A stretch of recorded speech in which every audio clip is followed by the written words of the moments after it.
Assalamualaikum warahmatullahi wabarakatuh. Semangat pagi semuanya. Pada pembelajaran kali ini, kita akan mempelajari materi harmonisasi hak dan kewajiban asasi manusia dalam perspektif Pancasila. Dengan submateri, kasus pelanggaran HAM. Kasus pelanggaran HAM. Pengertian pelanggaran HAM.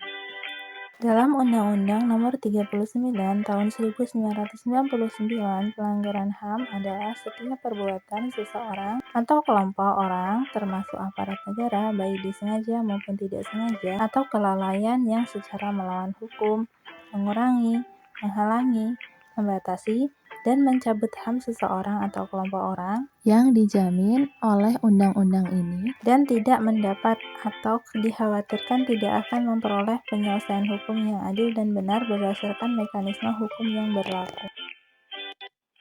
Bentuk pelanggaran HAM ada dua. Yang pertama, diskriminasi, yaitu suatu pembatasan, pelecehan, atau bahkan pengucilan secara langsung maupun tidak langsung didasarkan pada perbedaan manusia atau dasar agama, suku, ras, kelompok, golongan, jenis kelamin, etnis, keyakinan, beserta politik yang selanjutnya berimbas pada pengurangan, bentuk penyimpangan atau penghapusan hak asasi manusia dan kebebasan dasar dalam kehidupan baik secara individu maupun kolektif di dalam berbagai aspek kehidupan. Contohnya kasus etnis Rohingya di Myanmar.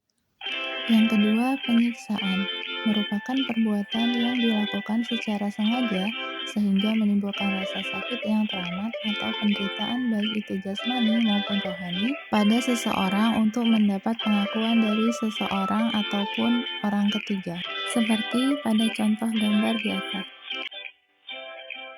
Sifat pelanggaran HAM ada dua. Yang pertama, pelanggaran HAM berat.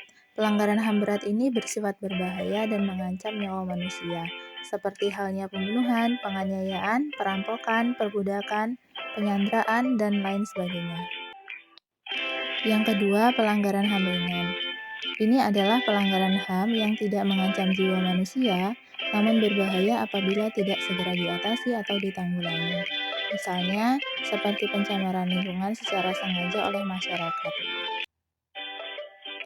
Klasifikasi HAM berat ada dua. Yang pertama, kejahatan genosida adalah setiap perbuatan yang dilakukan dengan maksud menghancurkan atau memusnahkan seluruh maupun sebagian kelompok bangsa, ras, kelompok, maupun agama.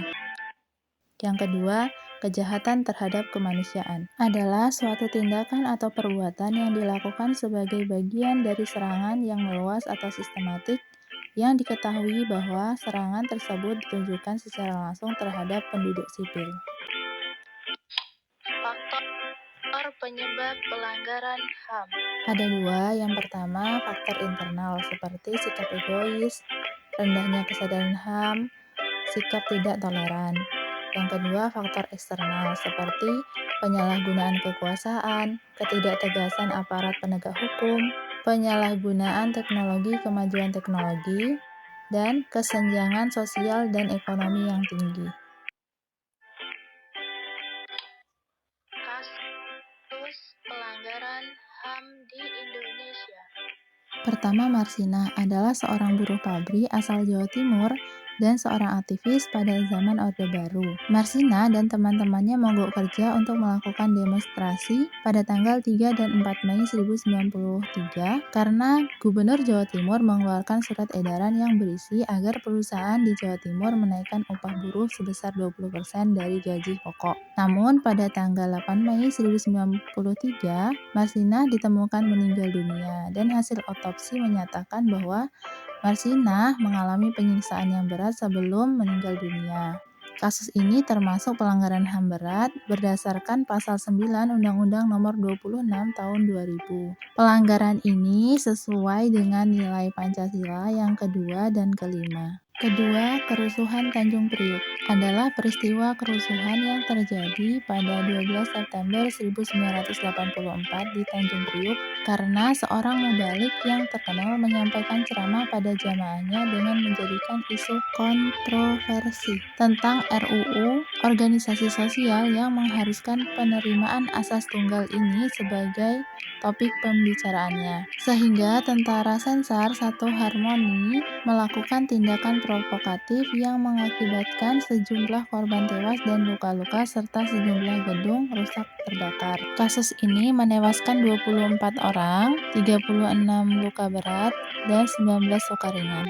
Ketiga, tragedi Trisakti merupakan penembakan mahasiswa Universitas Trisakti pada tanggal 12 Mei 1998 dengan alasan mahasiswa berdemo menuntut Presiden Soeharto mundur. Dalam kasus ini, 4 mahasiswa tewas. Mahkamah militer yang menyidangkan kasus ini memvonis 2 terdakwa dengan hukuman 4 bulan penjara, 4 terdakwa divonis 2-5 bulan penjara, dan 9 orang terdakwa divonis penjara 3-6 tahun. Nilai Pancasila yang dilanggar adalah sila kelima dan kedua. Keempat, kasus Munir. Munir adalah seorang aktivis HAM pada zaman Orde Baru dan anggota Kontras yang melakukan pembelaan hukum pada orang-orang yang tertindas. Munir ditemukan tewas dalam pesawat yang sedang terbang menuju Amsterdam. Hasil otopsi yang dilakukan oleh tim forensik Belanda menemukan adanya senyawa arsenik dalam jasad Munir. Kuat dugaan bahwa aktivis HAM ini sengaja diracuni oleh pihak-pihak tertentu karena tidak mau berhenti mengkritik mereka. Nilai Pancasila yang dilanggar dalam kasus ini adalah sila kedua. Pada pembelajaran selanjutnya, kita akan mempelajari upaya penegakan HAM. Wassalamualaikum warahmatullahi wabarakatuh. Sampai jumpa di pelajaran selanjutnya.